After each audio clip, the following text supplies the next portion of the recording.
Already 5 জন, গত রাত্রেও একজন ধরা হয়েছে, এর আগেও 2 জনকে হাতিয়ার সহ র্যাব ধরছে, 2 জনকে এই মেট্রোপলিটন পুলিশ ধরছে। এটার ক্ষেত্রে আপনারা আমাদের তো এই প্রশ্ন জিজ্ঞেস করে লাভ নেই, বিচারের সাথে তো আমি জড়িত না।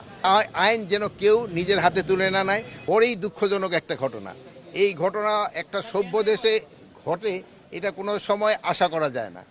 তো এটার জন্য যারা ইসে দায়ী, এদের কিন্তু আমরা আইনের আওতায় অলরেডি 5 জন, গত রাত্রেও একজন ধরা হয়েছে, এর আগেও 2 জনকে হাতিয়ার সহ র্যাব ধরছে, 2 জনকে এই মেট্রোপলিটন পুলিশ ধরছে, আরও একজনকে রাত্রে মেট্রোপলিটন পুলিশ ধরছে, এবং ডিবি টিমগুলি বিভিন্ন জায়গায় কর্মরত আছে, এবং অন্যান্য যারা আছে সবাই যেন আইনের আওতায় নিয়ে আসা হয়, সবাই যেন আইনের আওতায়।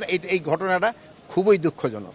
তো একটা জিনিস হলো, আপনাদের সবাই আমাদের মানে চিন্তা করা দরকার, আমরা খুব অসহিষ্ণু হয়ে গেছি কোনো কিছু একটা। এই অসহিষ্ণুতাটা আমাদের সবারই কিন্তু একটু কমায় আনতে হবে।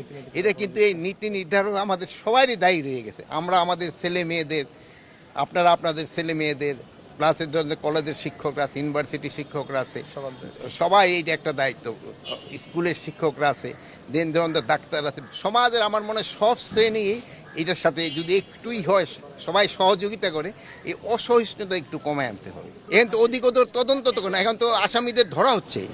এইটার ক্ষেত্রে আপনারা আমাদের তো এই প্রশ্ন জিজ্ঞেস করে লাভ নেই, বিচারের সাথে তো আমি জড়িত না।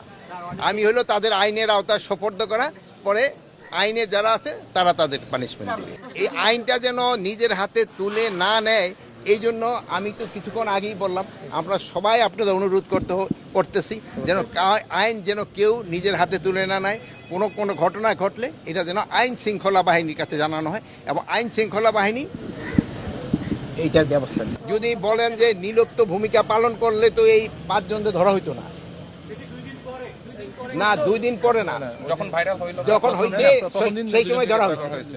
যেমন ধরেন আপনি বলেন যে আইনি, যে গতকালকে আপনার একটা ঘটনা জানেন, যে কাঠমান্ডুর বিমানটা ফেরত আসছে, ওই যেই মহিলা টেলিফোন করছে ওই মহিলারা কিন্তু আইনের আওতায় অলরেডি নিয়ে আসা হচ্ছে, অলরেডি কিন্তু আইনে, এবং তারে যে পরামর্শ দিচ্ছে তারও কিন্তু আইনের আওতায় নিয়ে আসা হচ্ছে, এবং তার সাথে যে সহযোগিতা করছে তারও আইনের আওতায় নিয়ে আসা হয়েছে।